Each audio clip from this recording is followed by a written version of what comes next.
My name is Shi Yansan. I first joined the Shaolin Temple in 2000 to study Shaolin culture. Now I tutor the practice of warrior monks. One morning, Shi Yansan discovered that some of the disciples had been injured. Who was secretly practicing in the Western Sage Hall last night without permission? Who hurt their fellow disciples? Who was it? Step forward. The master-disciple relationship at the Shaolin Temple is in strict accordance with the old patriarchal feudal clan system, with a structure similar to that of the ancient ruling Chinese families, which were bound by blood lineage, hence the powerful cohesiveness. Haven't you meditated recently? You let evil possess you!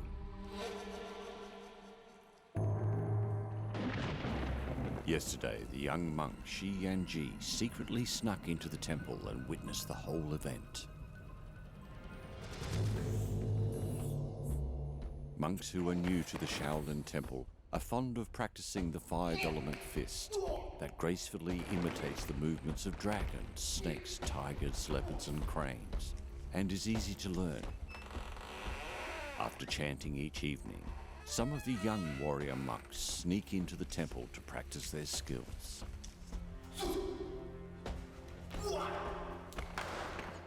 A martial art is an external physical practice, while Zen requires meditation and internal spiritual practice. Your heart's desire is what matters. Physical movements are driven by the desires of the heart.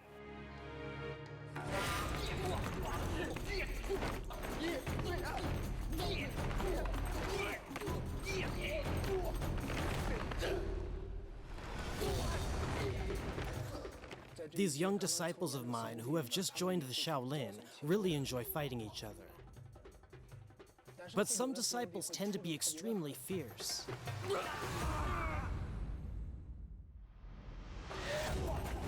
As time goes by, their hearts will gradually be possessed by evil.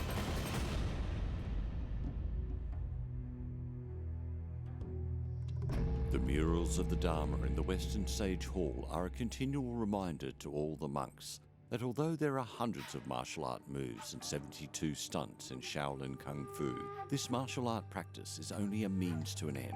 The cultivation of Zen and the enlightenment of the Tao is their ultimate goal. Our palms are two doors. There are many moves in Shaolin Fist that take defensive action before attacking. When you punch somebody, he will blink, so you won't hurt him then, will you? So your next move should force him to keep his distance. Remember, there are 8 body parts you can hit and 8 parts that are out of bounds.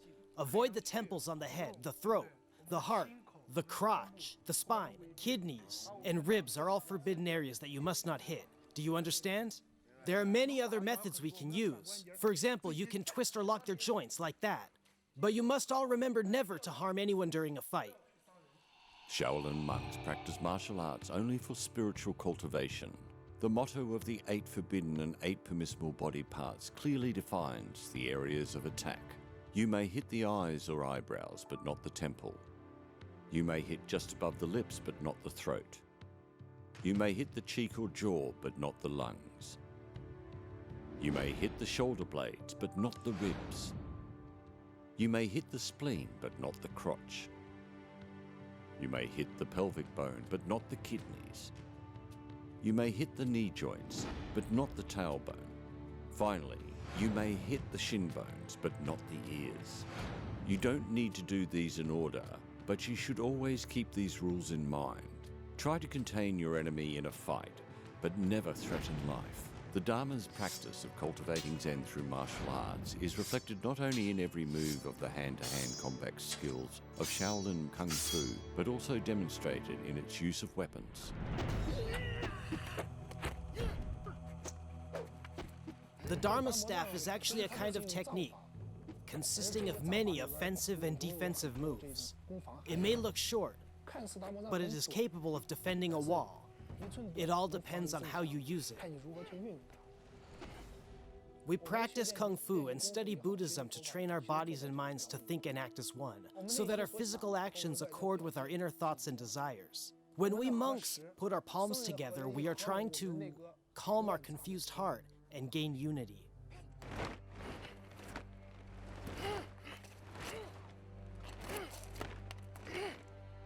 Kung Fu originated from hunting activity in primitive societies.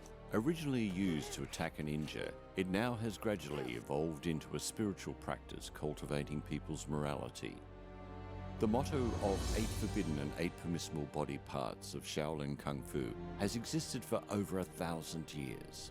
It is an ancient martial arts rule established by the Dharma, and there are many such rules in the universe. For millennia, Chinese people have never flagged in their exploration of the laws which link human beings and nature, the rules that bind an individual to society, and the order that governs all human relationships. They call these laws the Tao.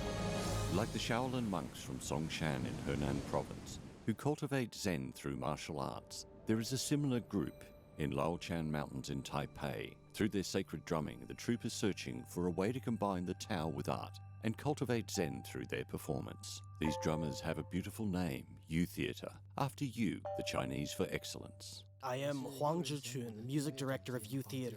The troupe members call me Master Adan. Master Ardan began studying the Guangdong lion dance drumming and martial arts at the Qinwu Athletics Association in Shanghai at age 12.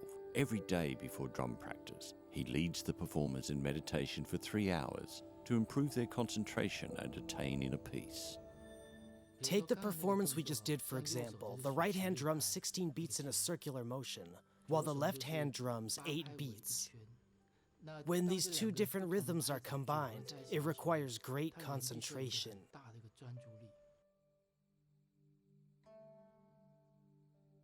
If one can fully integrate one's intellectual thoughts, emotions, and physical movements, one will be able to live in the moment.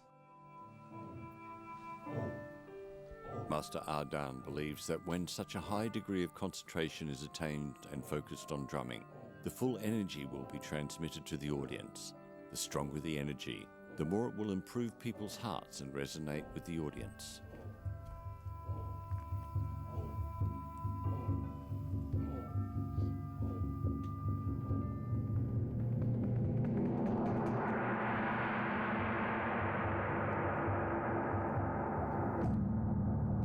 In traditional Chinese opera, Yu refers to the performers, Shen, which means spirit or mind, a tranquil and selfless state produced by a high degree of concentration. Yu Theatre's Zen drumming, just like the tranquil rhythm of the ancient drum performers. Shadowboxing, drumming, and meditation have long been an ancient practice in the East.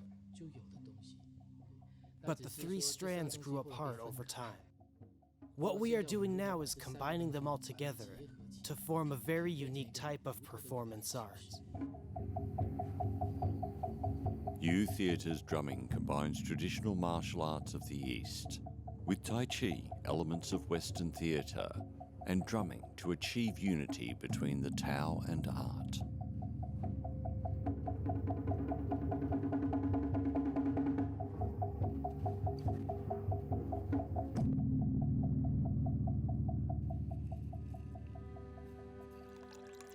Liu Ruoyu, Master Ardan's wife, is the founder and artistic director of the Yu Theatre drumming troupe. In 1988, she returned to Taiwan from New York and established Yu Theatre.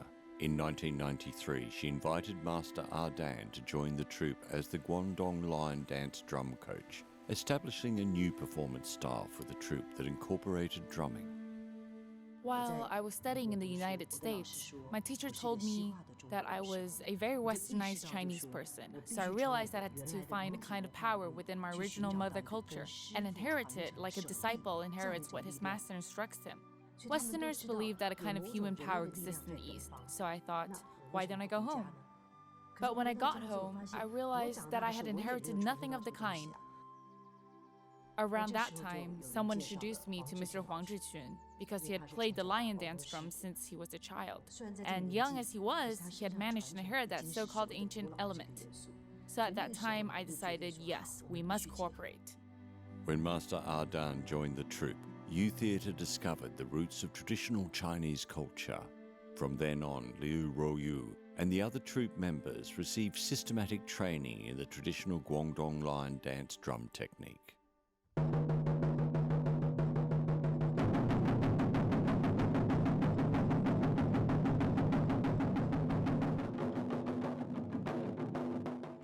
When we first began to study, we practiced for 4 hours every morning with steady drumming.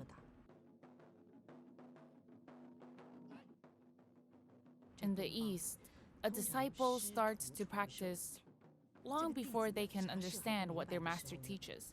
Learning through doing is how the skills are picked up and sharpened bit by bit. Studying drumming this way means that the sound you produce will inherit the authentic style of your master.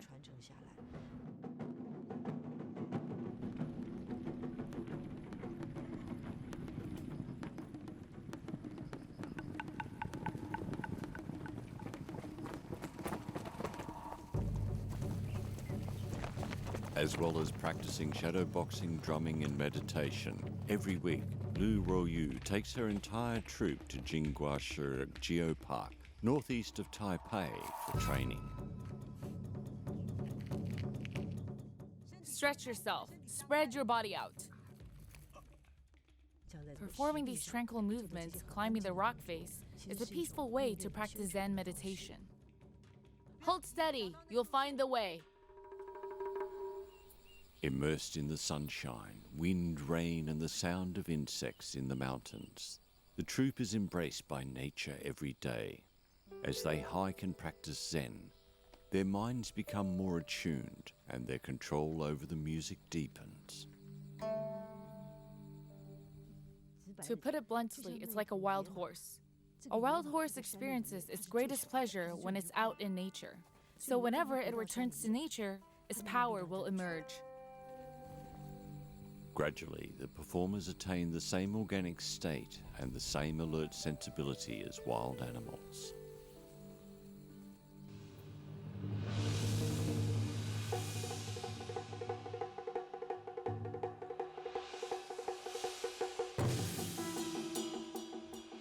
As a result of their training day after day, the rhythm of the performers' drumming is now precise, intensive and fast, like thunder strong enough to shake the heart.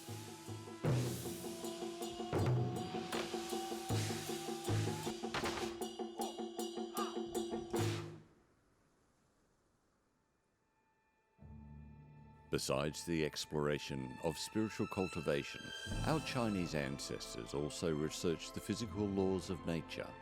For thousands of years, they have been discovering the pharmacological properties of natural organisms and distilling these medicinal principles to nourish the body using natural methods. In Taining, Fujian province, there is a miraculous traditional Chinese medicinal herb.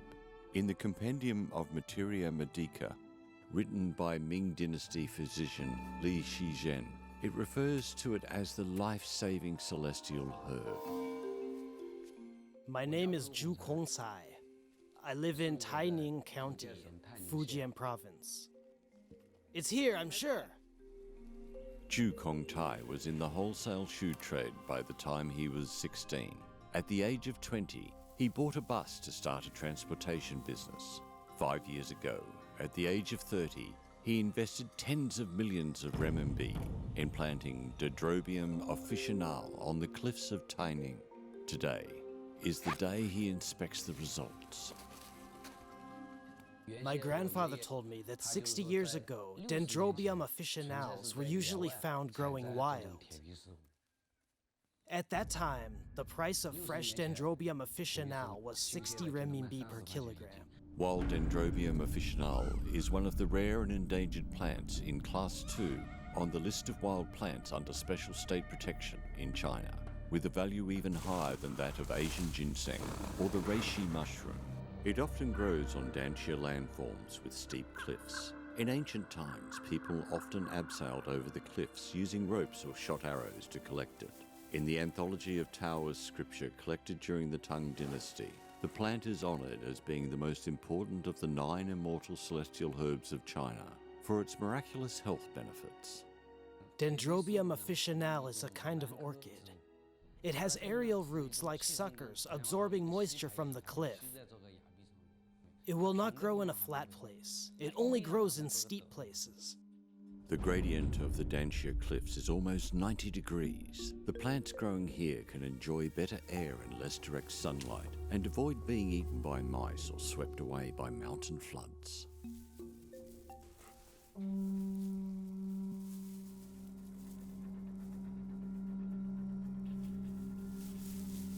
When picking the plants, the climbers and the rope puller need to have mutual trust in each other and a tacit understanding. Zhu Kongtai and his uncle Yi Maosheng are old climbing partners. You can't pull it, right? Without tacit cooperation, you wouldn't dare go over the cliff. Once I worked with one of my fellow townsmen. I didn't hear a word from him all the way down the cliff. I sat there at the bottom for 2 hours, calling to him to pull me up in vain. He had fallen asleep.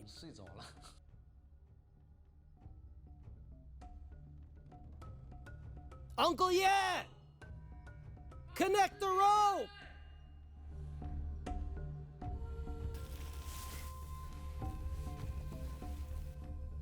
Today is their first yield inspection. Zhu Kongtai intends to select the most vigorous of the plants.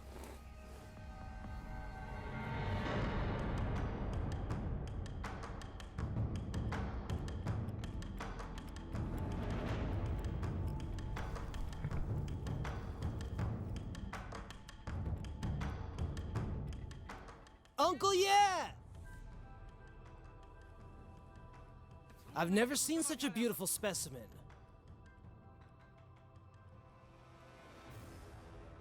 The wild Dendrobium officinale is almost extinct now. I want to fulfill my late grandfather's wishes. I will move these Dendrobium officinale plants to the mountains and let them grow for 3 to 5 years. Then we won't need to plant it again in the future.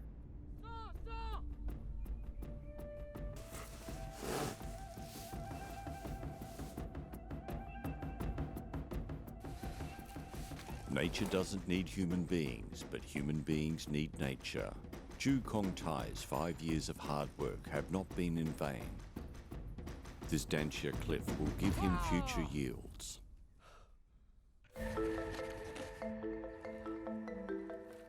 It's so beautiful, Uncle Ye.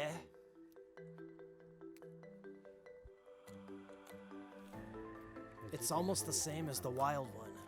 Its sap is really sticky.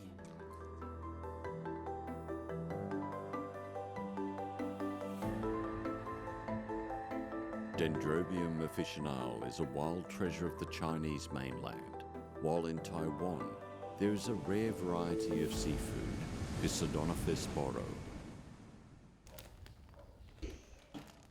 My name is Chen Xingyi. I live in Taichung in Taiwan. I've been catching rice paddy eels for more than 50 years. Rice paddy eels, called tulong, meaning earth dragon in Chinese, provide a rare medicinal ingredient used to relax tendons and strengthen bones, especially in the case of fractures. A single eel can fetch 10,000 Taiwanese dollars.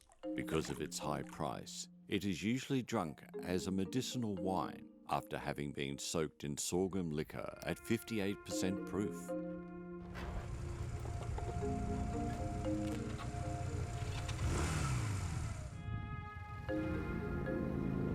Chen Xinyi is now 72. For more than 50 years, he has supported a family of 5 by fishing for rice paddy eels. The beach a kilometre away from his home is his secret workbase. The tide flows in and out twice a day. The tidal pools left on the beach after the tide goes out are the home to rice paddy eels. Rice paddy eels inhabit the shallow coastal waters of warm temperate and tropical ocean zones. Its sharp-pointed tail is used to drill a hole behind them, in the seafloor, to form a protective burrow.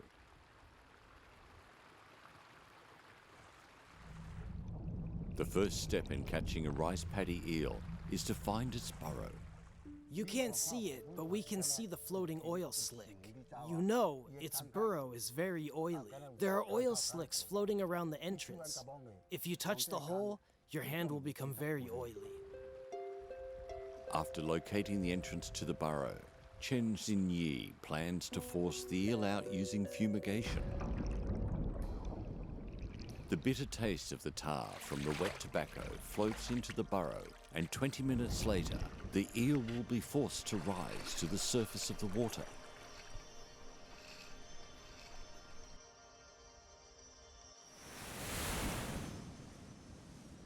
The tide is coming in faster and faster.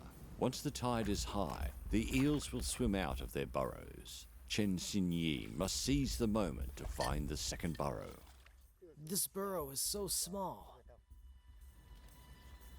This time, Chen Xinyi plans to fish using his water pipe detection method.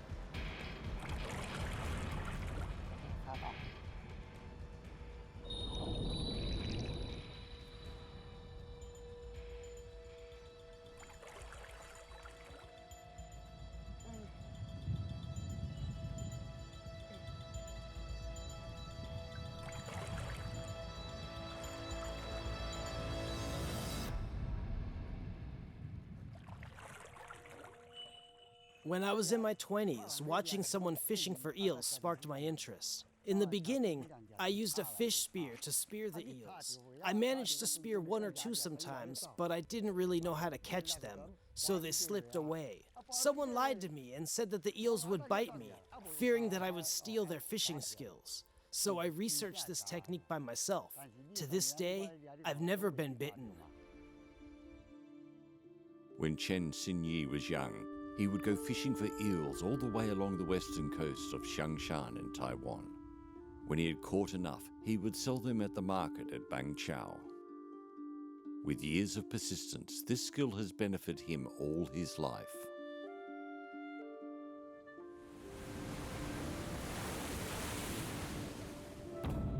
Man takes from nature and also learns from it.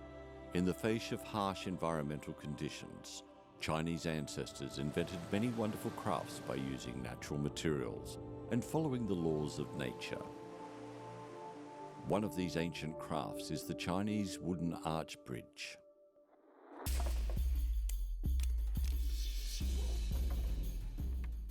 I am Liu Yan. I was born in Beijing, 1984.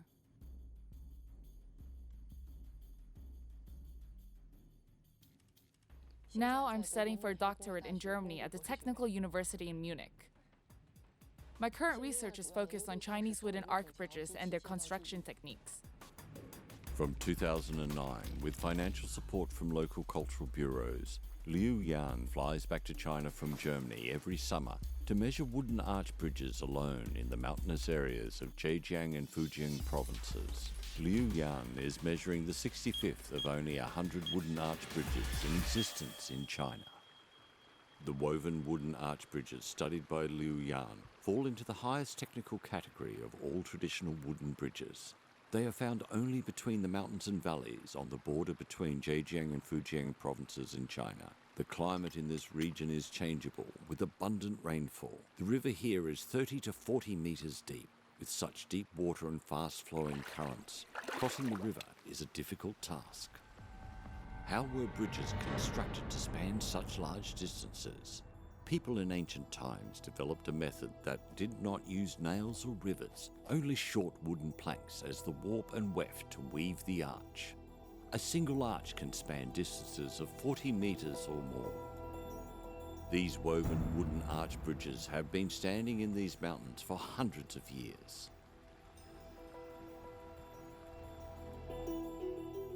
It is Liu Yan's ambition to present data of all the measurements to readers and researchers using two-dimensional diagrams and three-dimensional models. But this is only for the purpose of studying the cultural relics. To get a closer look at the construction techniques for these wooden bridges, she must find the craftsman.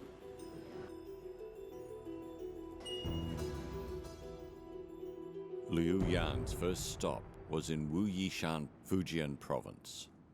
Yuqing Bridge in Wuyishan is a national treasure. It burned down in 2011, and its reconstruction began in 2014.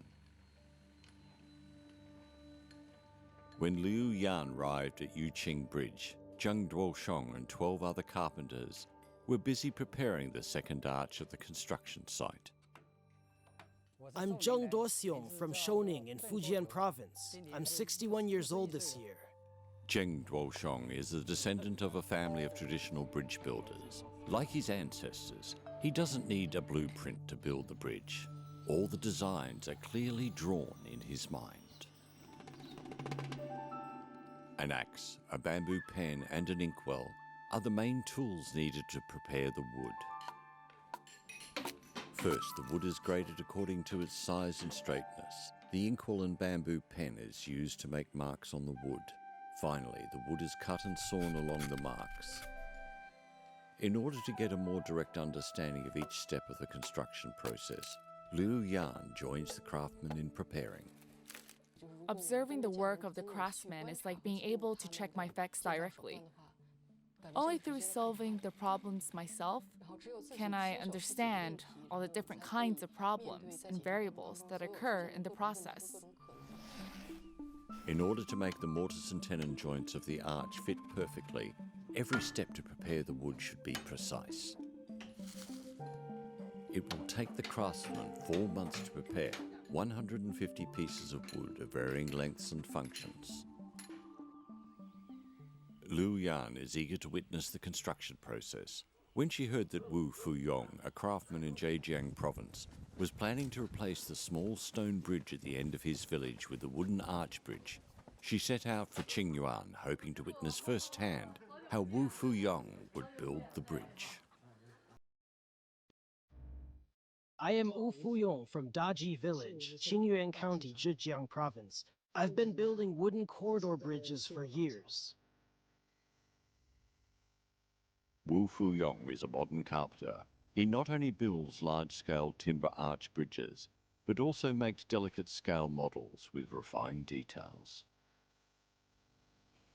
With the aid of modern drawing technology, he has produced more accurate designs and has greater control over the structure. He is the most experienced living craftsman, specializing in the construction of timber arch bridges, spanning more than 40 meters. His grandson has been watching his grandfather build bridges all his life. His favorite folk game, Chopsticks Bridge, resembles a rudimentary timber arch bridge.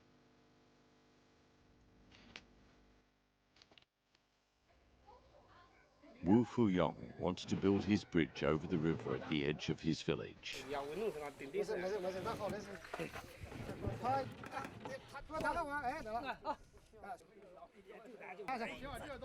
He is the chief architect of the bridge. With more than a dozen helpers, he plans to build the bridge in a single day.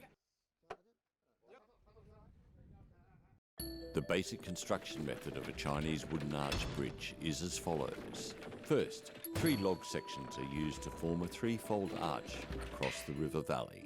Mortise and tenon joints are fitted between the horizontal and longitudinal beams of the timber arch, allowing the beams to swivel and change form.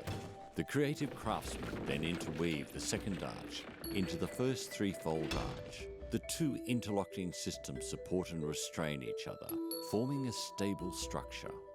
When building an arch bridge, if you can locate the precise point where the tri-segmented arch and the pentasegmented arches intersect, the construction process will go smoothly. The longitudinal beam connecting the segments is called the new toe, or bull's head. If the position of the node is miscalculated, and the weaving of the tri-segmented arch and the pentasegmented arches is not tight enough, a big gap will be left in the middle. Then the pressure of the bridge deck will not be evenly distributed inside the bridge, and the bridge will lean and even collapse under heavy pressure. Not a single nail will be used in the construction of this arch bridge. Nails will corrode in 20 or 30 years. It's forbidden to use even a single nail in this mortise and tenon structure. It would ruin the whole thing.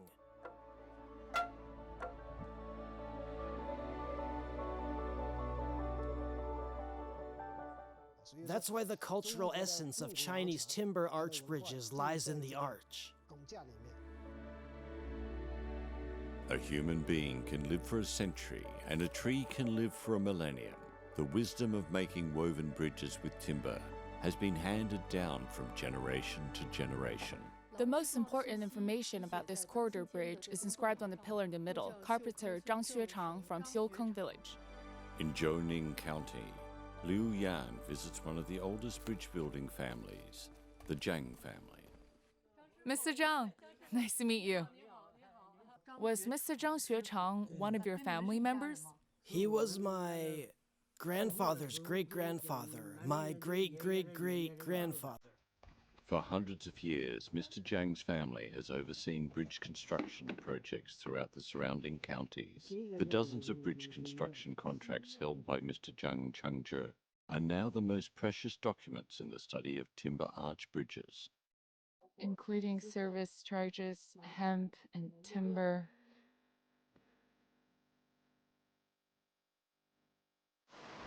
Over the centuries, it was these bridge builders who created such miraculous structures with their hands in the mountains of Zhejiang and Fujian provinces.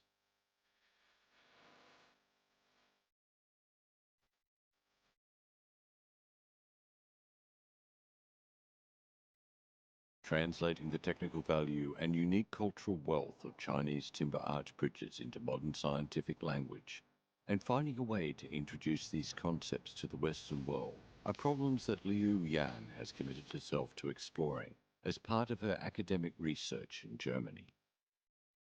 Leonardo da Vinci had very clear thinking. He was rooted in European tradition. Yup. That is what my research is really aiming to explore. To find out what our tradition is exactly.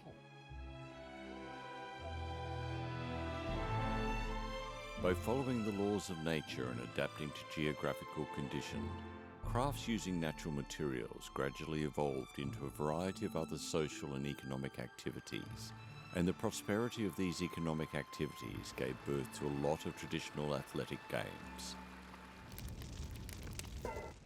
As early as 4,000 or 5,000 years ago, Lei Zhu, wife of the legendary Chinese sovereign, the Yellow Emperor, invented sericulture and weaving. Sericulture is the process of boiling the silkworm cocoons and extracting the silk from them to weave with. Around 1,000 meters of silk filament can be drawn from one cocoon. Several extracted silk filaments are spun together to make raw silk thread. After processing and dyeing, the silk threads are divided into warp and weft and woven in accordance with certain rules to create silk fabrics. The materials needed to make the silk fabrics all depend on the silkworm cocoon harvest. When a silkworm is ready to spin silk, it climbs up the straw to make a cocoon. Cocoons have long been closely linked with the economic lifeline of the common people. As early as the Ming and Qing dynasties in ancient China, silk production gave birth to a traditional form of acrobatic performance called boat pole acrobatics. My name is Luo Huawen. I come from Pengshui, Chongqing. Luo Haowen is 21 years old. He came to work in a restaurant in Wuzhen, Zhejiang province 4 years ago. Because of his passion for martial arts, he became apprenticed to a master who taught him the traditional acrobatics of Zhongshan, boat pole acrobatics. Today, he is going to challenge himself to perform a difficult self-created act.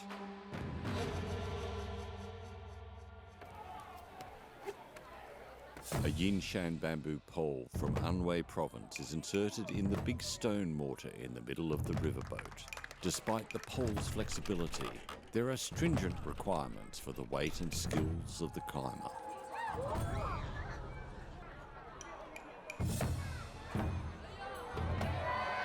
Luo Haowen strictly controls his weight to keep within 121 pounds. Once over that weight, he will be in danger of breaking the pole. I was afraid the pole would break, so at the very beginning, I didn't dare do anything except sit on it. I just let myself move up and down with it as it swayed. Pole boats, commonly known as silkworm boats, are boats traditionally used by silkworm farmers to pray for a good harvest of cocoons. I think the performer on the bamboo pole looks like a silkworm. The mulberry stems are as straight as the bamboo pole, and a silkworm is long like a pole too. I perform all my moves as if I were a silkworm. Boat pole acrobatics originated in the Qianlong period during the Qing dynasty. Every year, around Tomb Sweeping Day, villagers would take turns to perform all kinds of difficult moves on the high pole. A handstand on top of the pole, standing on the pole hands-free, lying down on the pole and spinning in the air, which represents the process of silkworms climbing up, spinning their silk and forming a cocoon. No protective measures are taken in the performance of boat pole acrobatics. Therefore, their performance is very difficult and dangerous. Liu Haowen's physical strength can only support him enough to perform twice a day, earning him 5,000 renminbi a month. I used to be really passionate about martial arts, but after learning boat pole acrobatics, I lost interest in martial arts. Boat pole acrobatics is his livelihood and has gradually become his hobby too. Challenging himself to perform more complex and wonderful moves has become his goal.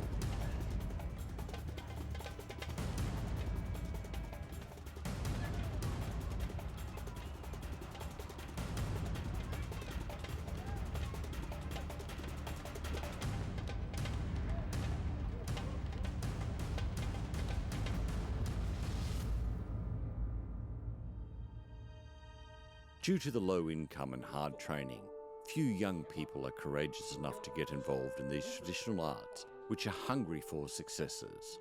Only by becoming the inheritance of the young can these traditional arts survive as more than just in books and photos.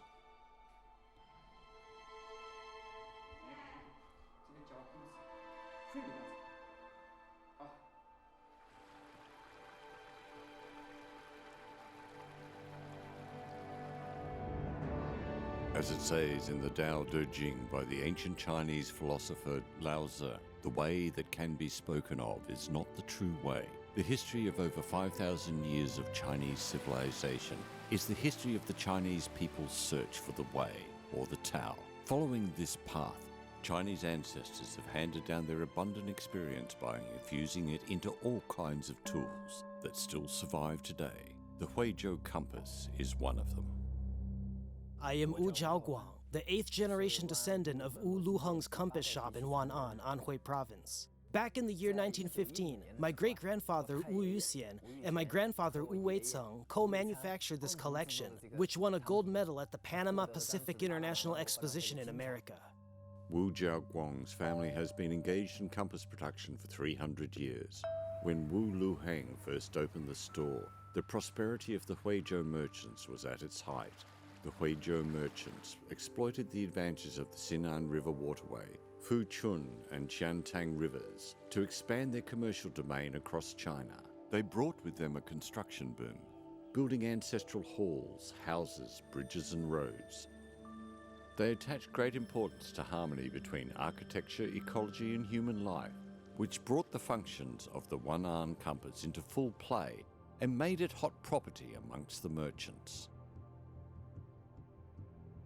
The compass evolved from a Sinan, an instrument used to determine direction in ancient China. Around the center of the compass dial is detailed the 24 solar terms, the 8 trigrams of yin and yang, the 10 heavenly stems and 12 terrestrial branches. It was widely used in navigation, military strategy and geomancy. In April 2014, Wu Zhaoguang's father died of illness. Since then, the 30-year-old had to shoulder the burden of inheriting his ancestors' business.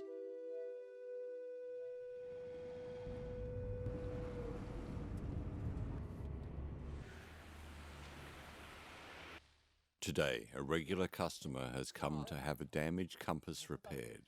Wu Zhaoguang has to prove his ability to make a compass by himself. It takes 1 week using a 7-step process, selecting the wood, lathing, carving fish scales, polishing and cleaning, inscribing the dial, lacquering, and finally installing the magnetic needle. There are two main raw materials used in the production of a one-on compass, ginkgo and spindlewood tree. These two kinds of wood are fine and smooth, with no noticeable texture, making them the best material with which to make compasses. Spindle tree wood is sawn into blank compass dials of different specification. Each dial will be plain, lathed into a circle, and then a hole will be drilled in the middle. In accordance with the compass chart, horizontal scale lines will be carved on the blank dial around the center. Then vertical scale lines will be carved to include the 8 trigrams of yin and yang, as well as the 10 heavenly stems and 12 terrestrial branches. Charcoal is used to trace the grid. Then the blank dial is polished with dried branched horsetail. Finally, the compass dial is inscribed. Copying the charts handed down to him from his ancestors, the compass maker uses a Chinese brush to paint the various compass information in minuscule handwritten characters. It is work that demands precision and rigor. All the characters must be written with perfect accuracy. One clerical error would ruin the whole compass.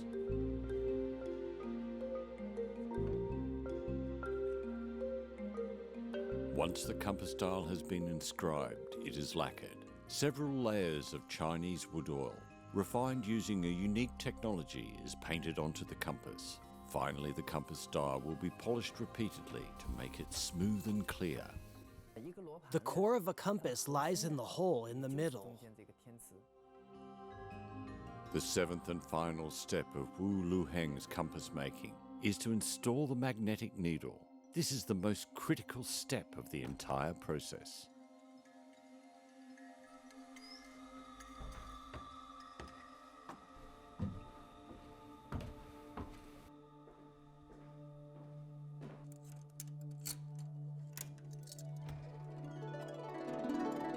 Wu Jiaoguang takes out his family's ancestral magnetic meteorite stone. After half a month of magnetization, the steel needle has achieved a high degree of sensitivity and a good resistance to demagnetization. Once the steel needle is ready, it's time for the core technique, forging the copper sheet. Not a single rough edge can be allowed to remain on the copper sheet if the compass is to work smoothly. Forging the copper sheet requires great care, as excessive force would break it and inadequate force may leave rough edges. The maker must test the sound with his ears, inspect the angles with his eyes, and adjust the force with his hands until the copper sheet is perfect. Next, the center of gravity of the magnetic needle is measured precisely and fixed on the fulcrum inside the circular hole. Finally, the needle is installed in the middle of the compass, equipped with a magnetic needle and sealed with a glass sheet. The compass is finished.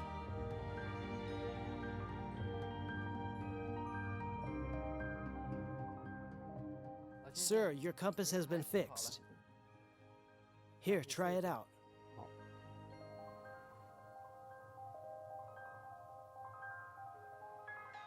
The line in the hole in the middle, the needle, and the meridians are very accurate and sensitive.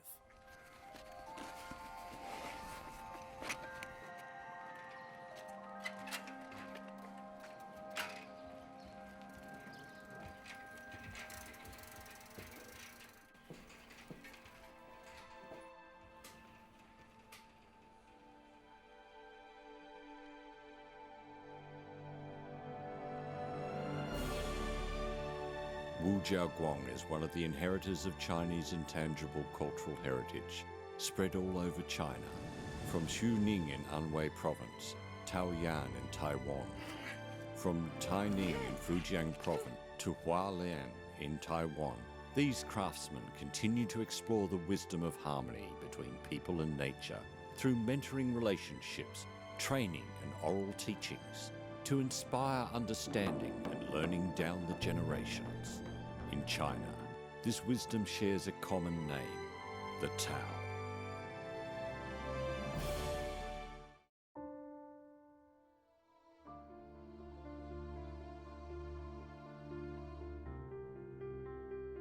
I'm Sun Hai, 62 years old. I live in Thai HIS.